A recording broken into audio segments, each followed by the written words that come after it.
Hola y saludos a todos. Gracias por visitar al canal de YouTube de la Iglesia Tabernáculo de Avivamiento en Jacksonville, Florida. Yo soy el pastor Andrew Miller y estoy feliz que tú estás compartiendo tu tiempo con nosotros hoy mientras que platicamos de la palabra de Dios. Si es primera vez que nos visitas, bienvenido. Gracias por estar con nosotros hoy y espero que el mensaje te bendiga. Para ustedes, nuestros miembros de la iglesia, que Dios te bendiga por tu fidelidad a la palabra de Dios. Hoy iremos en nuestras Biblias una vez más al libro de 2 de Corintios capítulo 6, verso 17 y además 1 de Pedro capítulo 2, verso 9. Estamos continuando nuestra plática que comenzamos la semana pasada en respecto de mantener una identidad apostólica en medio de un mundo comprometedor. Entonces, no pude terminar la semana pasada la lección que comencé, apenas estuve en punto número 1 de varios que quería compartir y hoy continuaremos y tampoco terminaré hoy toda la lección. Así que la próxima semana continuaremos con más de esta serie que estoy hablando ahora porque es muy importante, pero continuamos hablando, comenzando en 2 de Corintios capítulo 6, verso 17. La palabra de Dios dice, por lo cual salid de en medio de ellos y apartaos, dice el Señor, y no toquéis lo inmundo, y yo os recibiré. Date cuenta que el Señor dice aquí, apartaos, salid de en medio de ellos, apartaos. Él quiere que haya algo separado, distinto en nosotros, el pueblo de Dios, porque Él no nos llamó para que fuéramos igual que todo el mundo, igual que las demás iglesias, igual que las demás denominaciones. No, seamos distintos en nuestra identidad apostólica y para hacer eso hay que ser separados de las otras formas de ser. Como dice 1 de Pedro capítulo 2, verso 9, mas vosotros sois linaje escogido, real sacerdocio, nación santa, pueblo adquirido por Dios, para que anunciéis las virtudes de aquel que os llamó de las tinieblas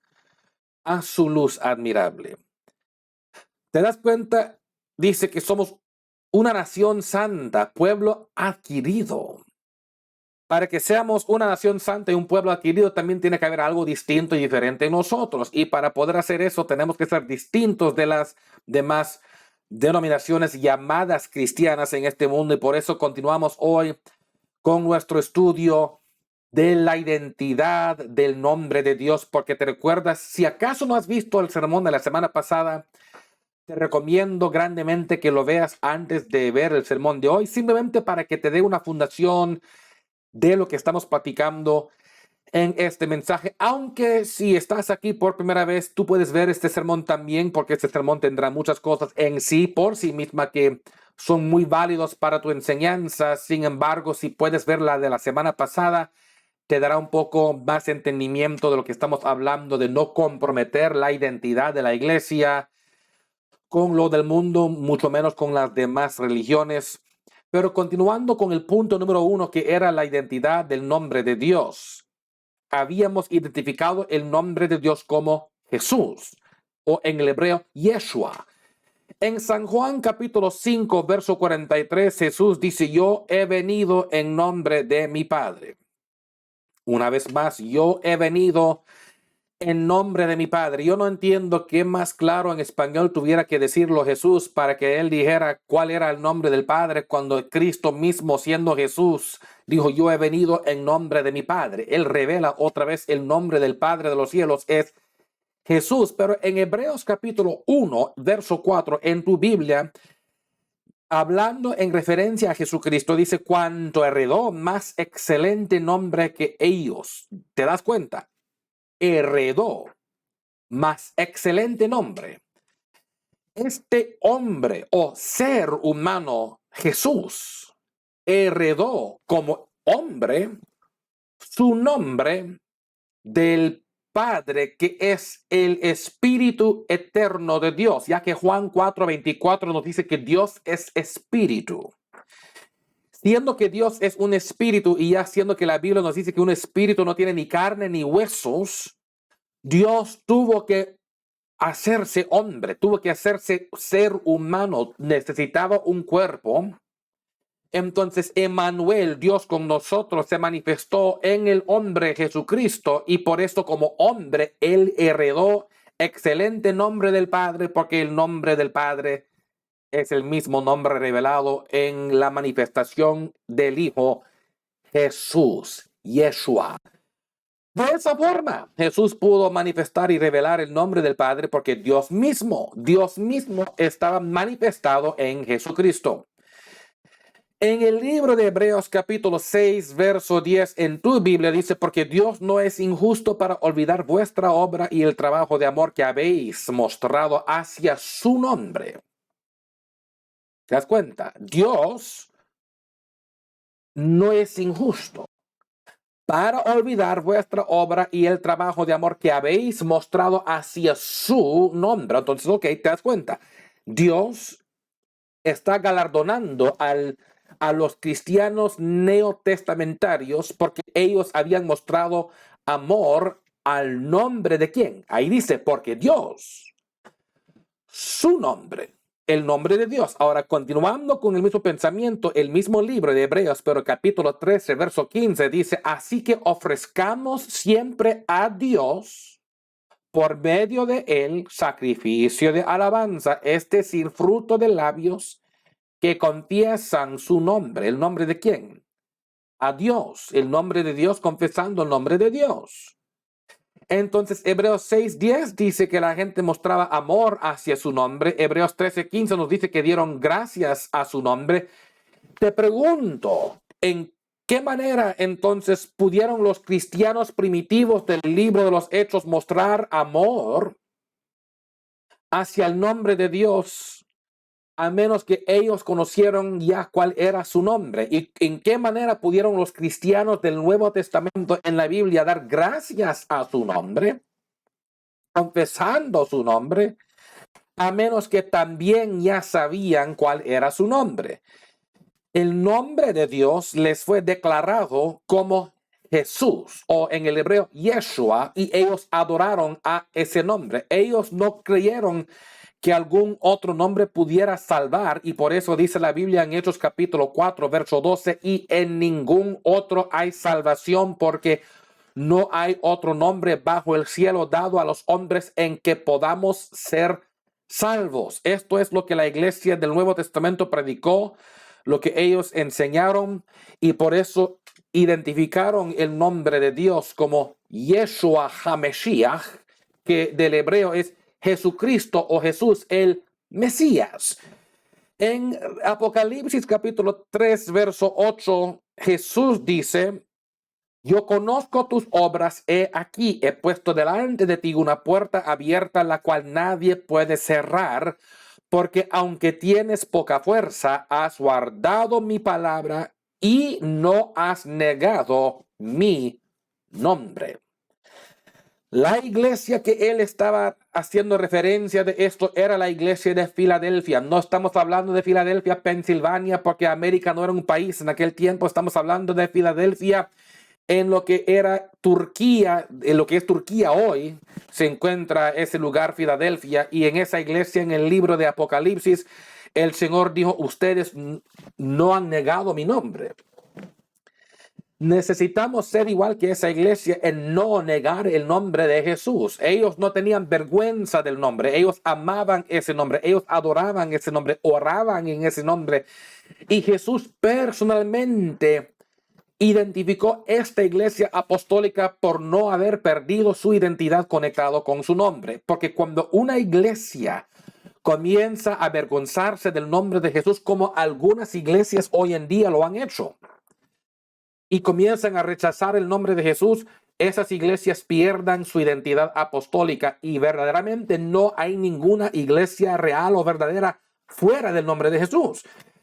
Muchas iglesias, desafortunadamente, han parado de predicar en el nombre de Jesús y han parado de orar en el nombre de Jesús porque dicen que no quieren ofender a los que no creen en ese nombre.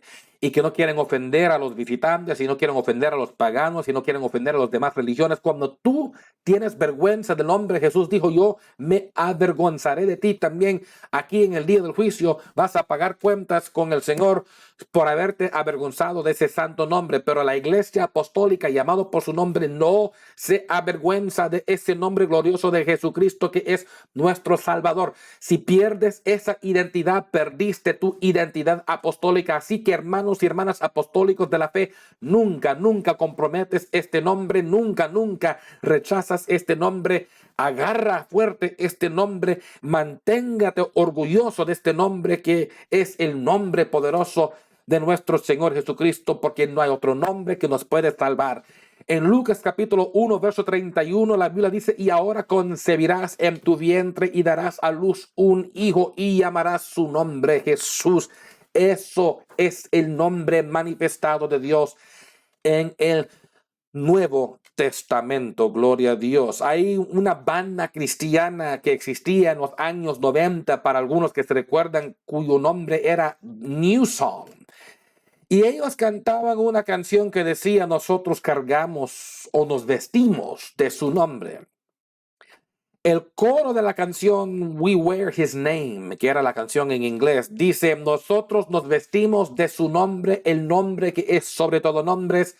Nos vestimos de su nombre en un mundo que está perdido, sin esperanza. Hemos sido llamados para hacer la luz.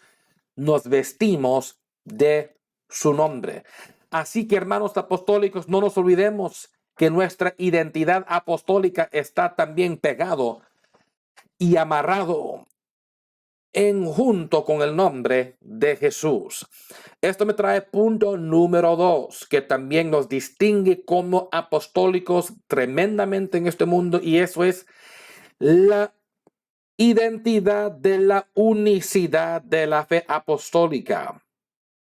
Y tu Biblia, si lo lees en Deuteronomio capítulo 6, verso 4, en el hebreo original dice, Shama Israel Adonai Eloheinu Adonai Echad. Traducido al español, oye Israel, Jehová, nuestro Dios Jehová, uno es. Esta enseñanza es conocido en la religión judía hoy en día como el Shama. Y este Shama es una de las doctrinas fundamentales de la religión judía hasta el día de hoy, que comenzó en el Antiguo Testamento desde Deuteronomio capítulo 6, verso 4, por causa de que ahí tú miras que el Señor declaró muy claro que hay un solo Dios, y estos judíos no se han desviado de esa creencia que Dios es solo uno. Recuerda de que Jesús era judío. Los cristianos originales, o sea, los cristianos primitivos, también eran judíos. Ellos siguieron las enseñanzas del Antiguo Testamento que Jesucristo enseñó, y Jesús confirmó que el mandamiento del Antiguo Testamento que enseña que hay un solo Dios es el primer mandamiento. Está escrito en el libro de San Marcos capítulo 12, verso 29 en tu Biblia, que dice, Jesús le respondió, el primer mandamiento de todos es, oye Israel, el Señor nuestro Dios, el Señor uno es.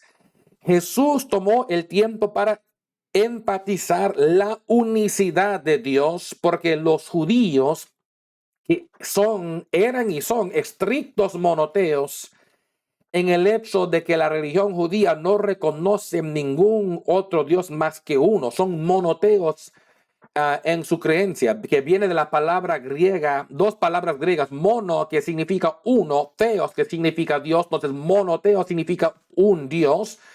Y las religiones monoteísticas que creen en un solo Dios, los judíos creían en uno, numéricamente hablando. Jesús lo confirma en Marcos 12, verso 29, que nos enseña que también, además, la historia y la demás escritura del Nuevo Testamento, que la iglesia del Nuevo Testamento no creía en ninguna Trinidad. Te lo repito porque algunos quizás no están prestando atención. y necesitas entender que la iglesia del Nuevo Testamento no creía en ninguna Trinidad.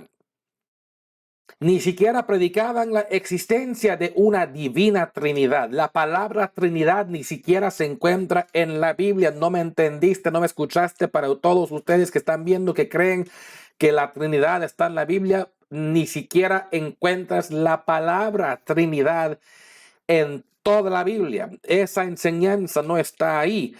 Eso es una perversión del entendimiento de la deidad por generaciones sucesivas que venían después en el segundo y tercer siglo después de Cristo, que se desviaron de las enseñanzas de la palabra de Dios y comenzaron a enseñar doctrinas falsas y herejías blasfemosas en respecto a la deidad.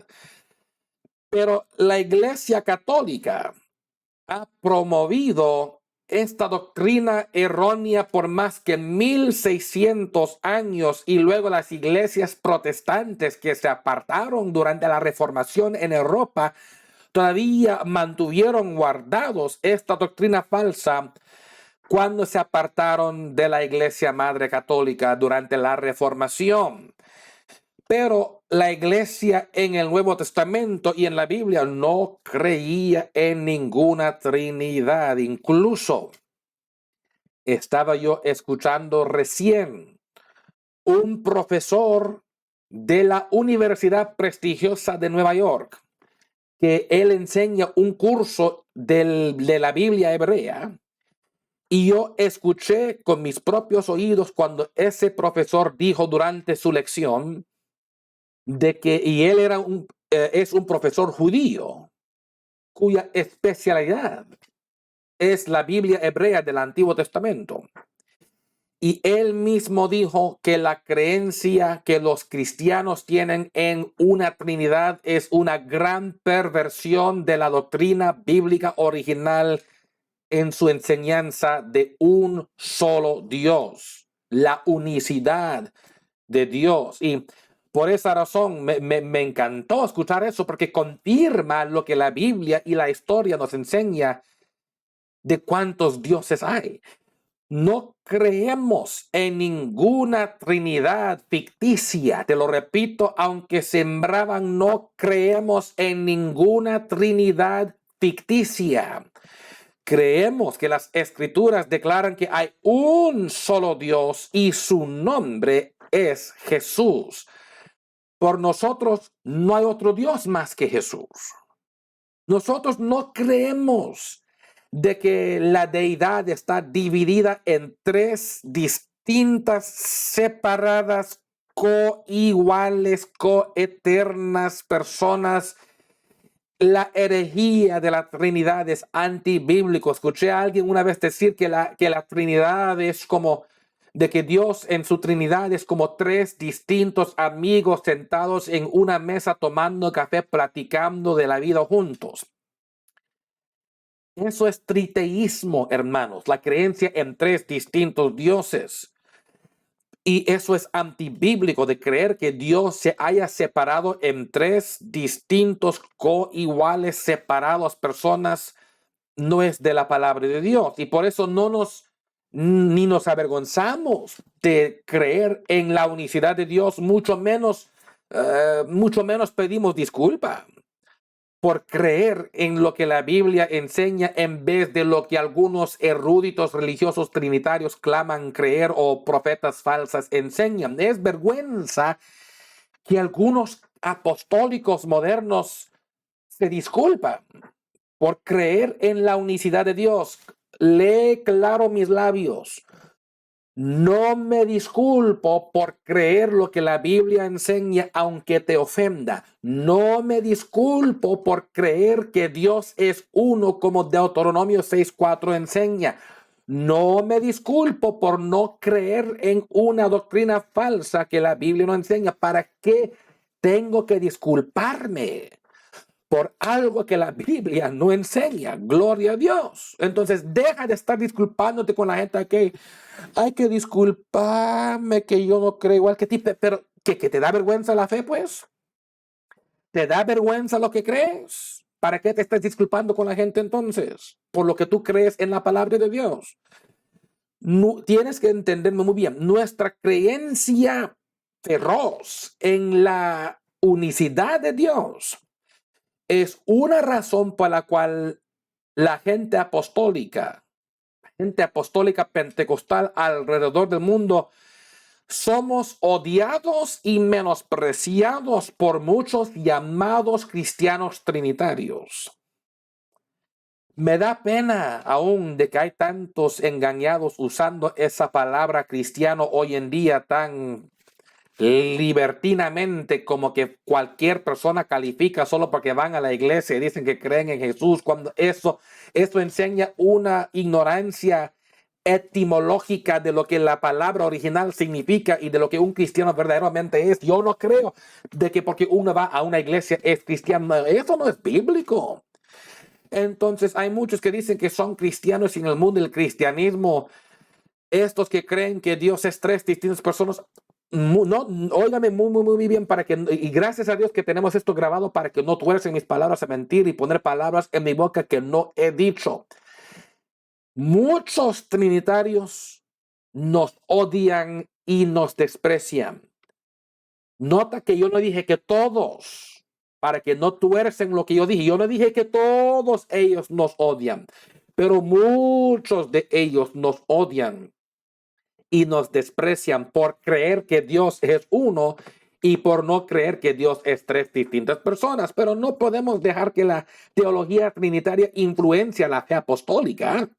Así como el aceite y el agua no mezclan, tampoco se mezcla la fe trinitaria con la fe apostólica porque no es lo mismo.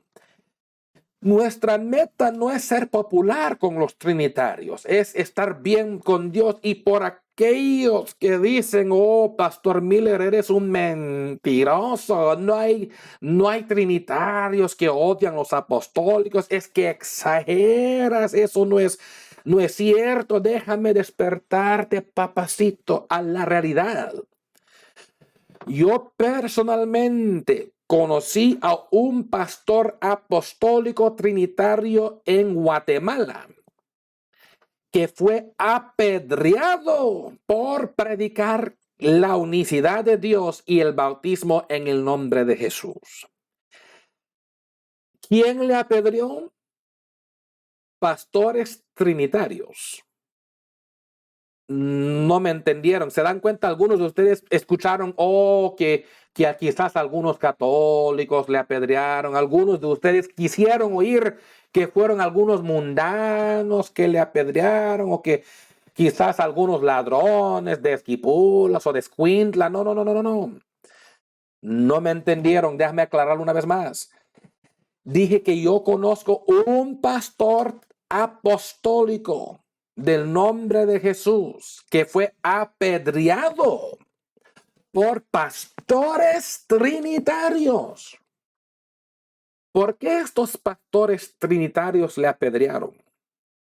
Porque él predicó que Dios es uno y no tres, y que el bautismo es en el nombre de Jesús.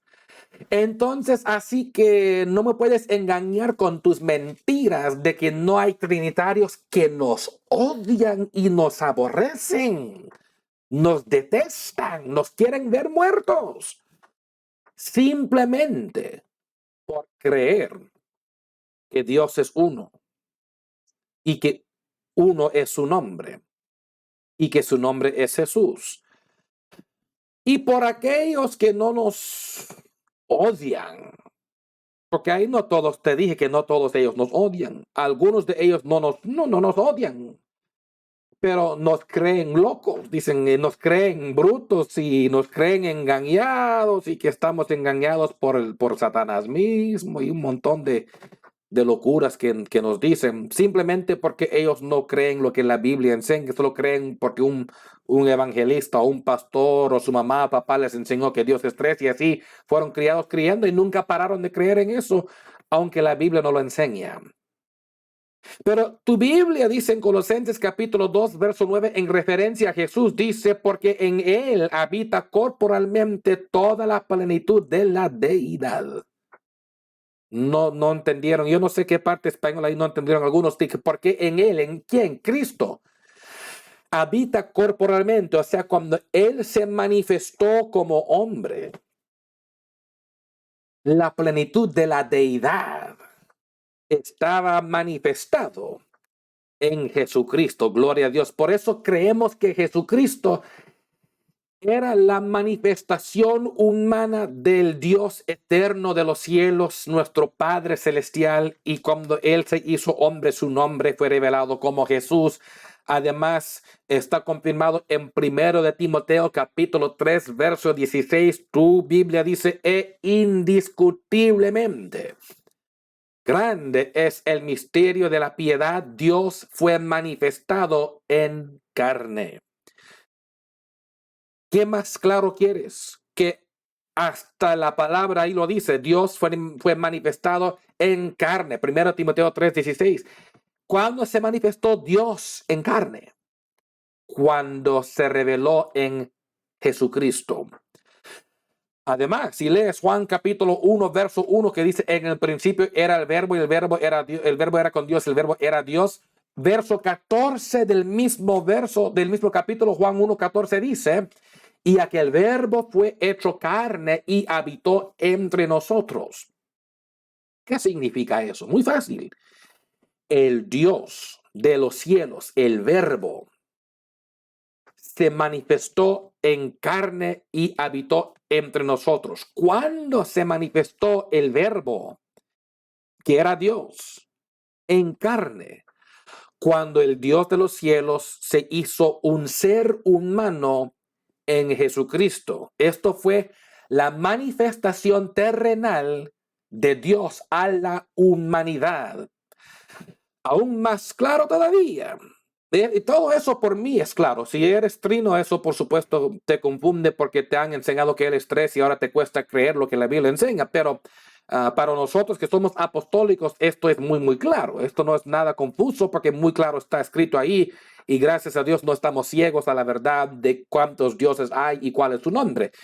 Pero por si acaso hubiera alguna duda, Isaías capítulo 9, verso 6 en tu Biblia dice, en respecto a Jesús, una referencia mesiánica en respecto a Jesucristo. Esta profecía del Mesías Jesús dice en Isaías 9:6. Claramente está escrito, porque un niño nos es nacido, hijo nos es dado, y el principado sobre su hombro. Quiero que miren lo que sigue aquí. Dice, y se llamará su nombre admirable, consejero, Dios fuerte, Padre eterno, aleluya, príncipe de paz. Los títulos Dios fuerte y Padre eterno fueron dados a Jesucristo. Así que no me digas que Jesucristo no es el Padre cuando ahí mismo en Isaías 9:6 nos dice que el Hijo, que es Jesús, también es el Padre eterno. O tú no crees en la Biblia, o si lo crees, echa fuera tu creencia en la Trinidad, porque esa doctrina es falsa y el Padre se manifestó como hombre en Jesucristo. Y ningún ajetreo de títulos de parte de los trinitarios puede cambiar el hecho de que Jesús es el Padre y el Dios de los cielos. Gloria a Dios. Aún además, ya para divertirnos, vamos a Apocalipsis capítulo 4, verso 2, por aquellos que dicen, yo quiero ver más, ok. Si no te convenció Isaías, arranca ese libro ya que no crees en él, pero vamos a Apocalipsis 4:2 que dice, y al instante yo estaba en el Espíritu, y he aquí un trono establecido en el cielo y en el trono uno sentado. Esto es Juan, apóstol de Dios. Dijo, al instante yo estaba en el Espíritu. Dese cuenta, el Espíritu de Dios estaba dando una revelación a Juan, el apóstol del Señor. ¿Qué revelación y visión tuvo Juan cuando él estaba en el Espíritu? Dice, vi un trono y uno sentado en ese trono. O sea que el Espíritu de Dios reveló a Juan que había un solo trono en el cielo y uno sentado en ese trono. Para ustedes que creen que Dios es tres distintas personas, ¿no crees tú que si existiera una Trinidad, que el Espíritu de Dios que estaba dando la revelación a Juan le hubiera revelado tres distintos tronos con tres distintas personas? O que ese espíritu que le estaba dando la revelación a Juan en Apocalipsis 4:2 le hubiera revelado un gran trono con tres distintos seres sentados en ese trono gobernando juntos. ¿No crees que el Espíritu de Dios le hubiera revelado esa Trinidad si existiera, cuando al contrario el Espíritu de Dios reveló a Juan que había un trono y uno sentado? ¿Dónde están los otros dos dioses que dices que hay? ¿Dónde están los otros dos tronos que algunos creen que hay ahí? Cuando muy claro está escrito, hay un solo Dios en el cielo sentado en un solo trono, no hay otro. Isaías 43, verso 10. Nos dice el Señor, vosotros sois mis testigos, dice Jehová, y mi siervo que yo escogí para que me conozcáis y creáis y entendáis que yo mismo soy. Antes de mí no fue formado Dios, ni lo será después de mí. O sea, nunca ha habido otro Dios, ni antes ni después.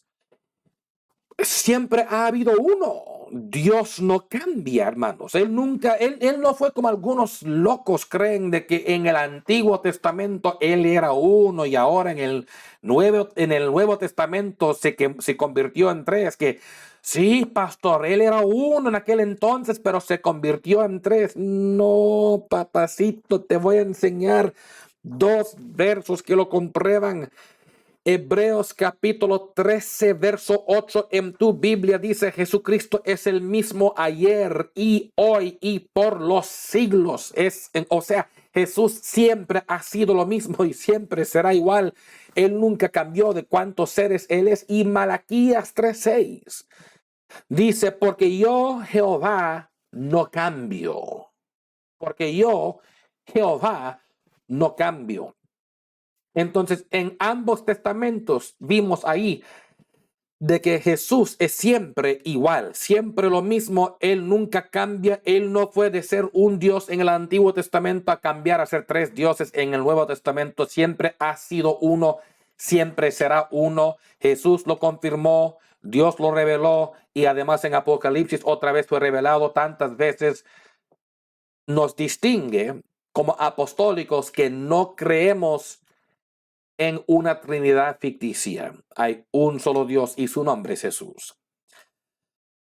Vamos a ir al próximo punto, que es punto número 3, y con este punto terminaré hoy porque sé que no voy a poder pasar de este punto porque tengo tantas más notas para compartir contigo, o sea que no pierdas el próximo video que compartiré de este tópico porque seguiremos hablando de esto porque somos distintos como apostólicos pentecostales, no solamente porque creemos en un solo Dios y que creemos que su nombre es Jesús, pero además porque creemos en bautismo en agua por inmersión en el nombre de Jesucristo. Algunos dirán, pastor, pero hay muchas iglesias cristianas que bautizan a su gente. Cierto, muchas iglesias llamadas cristianas bautizan, pero no bautizan en el nombre de Jesús.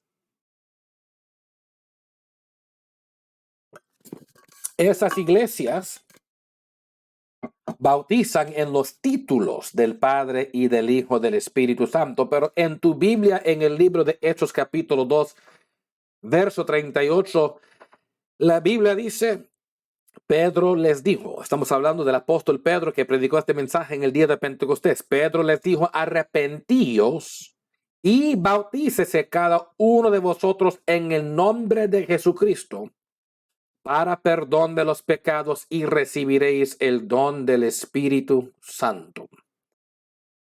Les dije en el otro sermón, que fue el sermón número 1 de esta serie y también en el principio de este sermón, que quizás iba a compartir no solamente 7, sino quizás 8 puntos principales, aunque hay muchos más, pero no alcanzaría el tiempo a menos que queremos hablar de esto todo el año. De que hay ciertos puntos que era muy importante de hablar con la iglesia que nos distinguen en nuestra identidad apostólica en medio de un mundo comprometedor. Y antes de entrar más profundo en respecto al bautismo en agua en el nombre de Jesús, que supuesto nos distingue como apostólicos, quiero hablar de esa palabra arrepentimiento, ya que Pedro dijo arrepentíos. Tienes que entender, Jesús, uno de los primeros mensajes que Jesucristo mismo enseñó cuando él estaba en la tierra era arrepentir, porque el reino de Dios se acerca. Y dijo claramente en el libro de Lucas, si no os arrepentís, todos pereceréis. Igualmente, el arrepentimiento es un requisito en el plan de salvación de Dios. Sin embargo, muchas iglesias modernas, incluyendo algunas apostólicas, me parece, no están predicando tan valientemente este tópico del arrepentimiento, y algunos están como que en competición de ver cuán rápido meten gente al agua para bautizarles, para que luego fanfarronean a sus demás amistades pastores de mira cuántos bauticé este domingo, que bauticé 50, que bauticé 20, que bauticé 100. Y yo creo que esto es muy pecaminoso, muy problemático, porque muchos pastores están más interesados en números para fanfarronear y como que para darse el toque de la espalda y aplaudirse, que asegurar que esta gente se ha arrepentido de verdad, porque ni siquiera vale hablar del bautismo en agua antes de hablar del arrepentimiento, porque sin arrepentimiento sincero el bautismo no vale para ti. Y es un gasto de tu tiempo, porque yo creo que si tú no te arrepientas cuando te vas al agua para bautizarte, entras un pecador seco y sales un pecador mojado, porque no ha habido un arrepentimiento genuino en tu corazón. Hasta Juan el Bautista en el Evangelio predicaba arrepentimiento antes de bautizar a la gente. Estúdiatelo. Por esa razón me da mucha pena de que este tópico no es muy enseñado hoy en día, porque muchas iglesias apostólicas están más interesados en de que al momento que alguien dice me quiero bautizar, dicen gloria a Dios y les ponen en el agua y luego ya nunca ven más a esa persona. Yo te voy a decir por qué eso pasa frecuentemente, a menudo en muchas iglesias apostólicas modernas, porque esos pastores y esas iglesias están más interesados en solo decir cuántos bautizaron y no cuántos quedaron en la iglesia. Y la razón que esos individuos después de bautizarse se fueron de la iglesia y nunca volvieron más es porque nunca hubo un arrepentimiento sincero y verdadero en el primer lugar. Porque si esa gente hubiera arrepentido después de que tú les bautizaste, no se hubieran ido de la iglesia de vuelta al mundo, hubieran entendido que no tienen que seguir viviendo como antes estaban viviendo. Enséñales a arrepentir antes de que les hablas del bautizar. Si tú no te arrepientas primeramente, ni te preocupas de gastar el tiempo con el bautismo, porque no te vale. Arrepiéntate primero y luego se habla del bautismo. Pero ya volviendo al tópico, porque y eso nos distingue, como digo, el arrepentimiento nos distingue, porque muchas iglesias trinas y llamadas cristianas hoy en día ya ni enseñan el arrepentimiento, porque piensan que el arrepentimiento es ofensivo a la gente, que no, que Dios quiere que vengas tal como estás y que así te quedas. ¿Para qué cambiar? Esa doctrina es herejía, blasfemia, mentirosa, doctrina de demonios. No, Cristo enseña muy claro que se debe arrepentir. Dios enseñó en el Antiguo Testamento muy claro, se debe arrepentir. Y él quiere, y Pedro lo predicó en Hechos 2:38, arrepentíos. Yo me he encontrado como pastor me he encontrado, no sé si te ha pasado alguna vez a ti, pero yo me he encontrado en la tienda a veces o en la línea esperando para pagar lo que estoy comprando en una tienda, o me encuentro con gente allá afuera cuando ando haciendo mis quehaceres del día. Y a veces como no conocen quién soy y lo van conociendo a uno por primera vez, estas personas cuando se introducen y están platicando como son mundanos, ahí hablan como los del mundo, están hablando vulgaridades, hablan con sus malas palabras, a veces ahí su cigarrillo en la mano, fumando, etcétera. Y platicando de bobadas cuando después me preguntan, ¿y tú qué es lo que haces en la vida? ¿Qué eres tú? ¿Qué haces tú? Yo digo, soy pastor, y te dieras cuenta como que habían visto un venado, como que un venado viera luz en la oscuridad, como que hayan visto un monstruo, se espantan porque ellos estaban dando luz a lo que son mundanos. Y al momento que yo digo, soy pastor, ahora que yo también voy a la iglesia, y hasta les da vergüenza lo malo que acaban de estar hablando conmigo y se tiran el cigarro ahí como que no lo estaban fumando en mi cara hace un momento atrás y actúan como que nada mal estaba. Y algunos sí, les da pena, hasta se ponen rojos de color porque me preguntaron qué soy un pastor, y ahora se dieron cuenta, caramba, ahora me captó esto, este pastor me vio en mi mentira, mi hipocresía, me captó. Y les da vergüenza, como debería darles vergüenza, porque están practicando pecado abiertamente, libertinamente, porque esas iglesias no predican arrepentimiento, porque no creen en arrepentir. Ellos piensan y creen que uno puede seguir viviendo en pecado y que Dios está bien con eso. Eso es mentira. Yo te digo, hermanos y hermanas, arrepiéntate, para de estar pecando, saca esas bobadas de tu vida y luego puedes hablar del bautismo en agua, porque ¿de qué te sirve bautizarte si no quieres arrepentir en el primer lugar?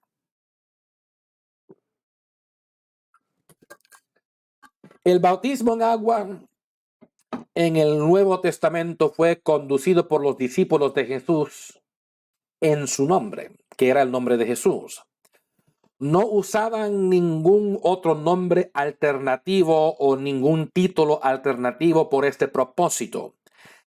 No importando lo que los maestros heréticos o profetas falsas enseñan, nunca encontrarás en la Biblia, en toda la Biblia, nunca, nunca, nunca encontrarás una sola persona que fue bautizado en los títulos del Padre y del Hijo y del Espíritu Santo.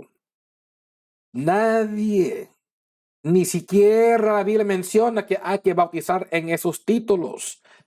Recuérdate que, como dijo el profesor de aquella universidad de Nueva York en su lección de la Biblia hebrea, que esos llamados cristianos que creen en la Trinidad, dice él, creen en una doctrina perversa de la original, porque lo han pervertido, lo han cambiado, porque han malinterpretado Mateo capítulo 28, verso 19, porque ellos piensan que hay de que esos títulos son distintas personas o que son nombres de Dios, cuando el verso mismo dice bautizándolos en el nombre. Ese nombre es singular, y los cristianos del Nuevo Testamento no solamente nos escribe las escrituras mismas, nos lo enseñan, pero la historia misma apoya el hecho que los cristianos primitivos usaron el nombre de Jesús como su fórmula de bautismo en agua. Para ustedes que les gusta el estudio de la historia y te gusta ver un poco más de esto, puedes ver aún en las escrituras de la Iglesia Católica Romana, en lo que ellos tienen escrito, en sus historias. Ellos mismos reconocen que el bautismo en agua, según la fórmula original en la Biblia, de que los cristianos de aquel tiempo practicaron bautismo en agua en el nombre de Jesús. Lo puedes encontrar hasta en las escrituras de la Iglesia Católica, que fue la iglesia apóstata que luego cayó en promover esta doctrina falsa de la Trinidad, pero hasta ellos mismos entienden y reconocen la verdad de que el nombre de Jesús fue la fórmula del bautismo del Nuevo Testamento. Pero cuando llegó el concilio apóstata de Nicea, yo no dije concilio apostólico. No es lo mismo apostólico que apóstata. Apostólico son aquellos que practican la doctrina de los apóstoles. Apóstata son aquellos caídos de la fe, que se han desviado de la fe, como aquellos que creen en la doctrina de la Trinidad. Y este concilio apóstata de Nicea, que era una ciudad antigua, en el año 325 después de Cristo, codificaron, promovieron el cambio mayor teológico de la pronunciación de la fórmula del bautismo en agua original, que era el nombre de Jesús. Lo convirtieron a la fórmula de bautizar en los títulos de la Trinidad. La Iglesia Católica Romana era la iglesia que propuso esto y era la que el que hiciera la propaganda de esto, la que la empujaba, el cambio de esta doctrina y este cambio en su práctica, porque el emperador Constantino de aquel tiempo era un nuevo convertido a eso y él empujó todo eso y este concilio empujó todo eso. Y luego con el tiempo, cuando llegamos a Europa en los tiempos de la reformación europea de la iglesia, cuando Martín Lutero estaba protestando las doctrinas falsas de la iglesia y puso sus 95 tesis en la puerta de aquella basílica aquella vez, comenzando la reformación oficial, cuando esas iglesias protestantes se separaron de la iglesia católica. Protestantes se llamaban porque estaban protestando la iglesia católica, por eso se llaman protestantes.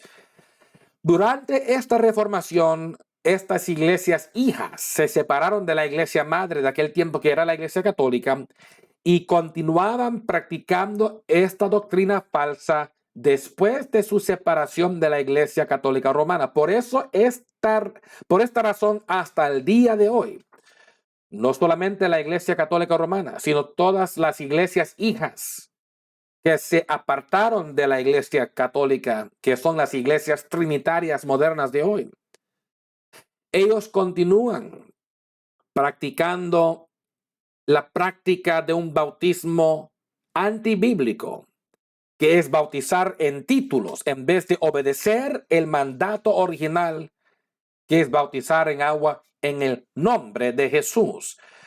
Estas otras iglesias perdieron su identidad apostólica cuando comprometieron su fórmula bautismal en agua para enseñar una doctrina que ni se encuentra en la Biblia, tampoco se practicaba en las Escrituras.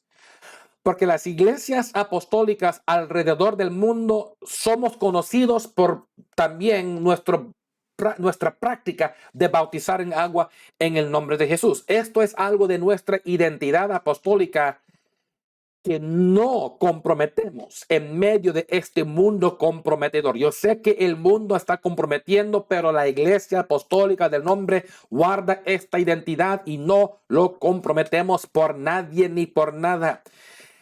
Y si por acaso alguna vez, donde quiera en el mundo que tú estés, no importa que estés aquí o en otro país, si acaso quisieras hacer una prueba rápida para ver si un individuo o si una iglesia es una iglesia apostólica en su práctica bautismal, aquí está una forma de hacerles una prueba rápida para distinguirles si son apostólicos o si no son apostólicos. La práctica, o la prueba, mejor dicho, la prueba es esto. Pregúntales cómo practican el bautismo en agua. No les digas cómo tú lo crees, no les revelas lo que tú crees. Antes de pregúntales primero, oye, ¿cómo bautizan ustedes? ¿Ustedes son cristianos? Sí, que somos cristianos. ¿Cómo bautizan ustedes? ¿Cómo practican el bautismo? Un verdadero apostólico siempre sabrá que el bautismo es en agua por inmersión en agua en el nombre de Jesucristo. Muy, muy fácil. Cualquier apostólico del mundo que es apostólico de verdad, si tú le preguntas, ¿cómo bautizan ustedes? Dile, en el nombre de Jesús, por inmersión en agua, en el nombre de Jesucristo. Muy fácil. Si es un trinitario, cuando tú les preguntas esa pregunta, hay varias distintas respuestas que podrás recibir de un trinitario que te ayudan a saber que eso no es apostólico. Porque al preguntarle a un trinitario cómo practican el bautismo, o comenzarán a decirte, oh, nosotros bautizamos en el nombre del Padre y del Hijo y del Espíritu Santo, usando los títulos.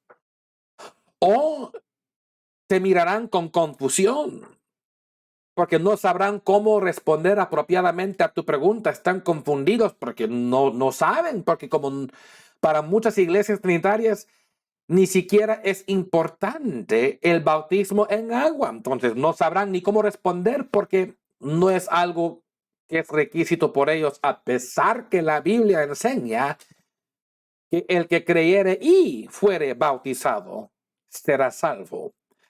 Y que el que no naciere del agua y del Espíritu no puede entrar en el reino de Dios. Pero ellos tendrán que dar cuentas a Dios un día por esas creencias falsas que ellos practican. Entonces, una vez más, o sea, para repetir y terminar aquí, porque ya suficiente para un día, continuaré la semana que viene hablando más de este tópico. Si quieres probar si alguien es trinitario o apostólico, brevemente pregúntales cómo bautizan ustedes. Si ellos se ven como que acaban de tomar jugo de limón con toda la cara confundido, ese es trinitario, garantizado. Si se ven como que vieron una fantasma y ay, que no, que ¿por qué ese es un trinitario. Si te dicen bautizamos nosotros en el nombre del Padre, del Hijo, del Espíritu Santo, ese es trinitario, no es apostólico.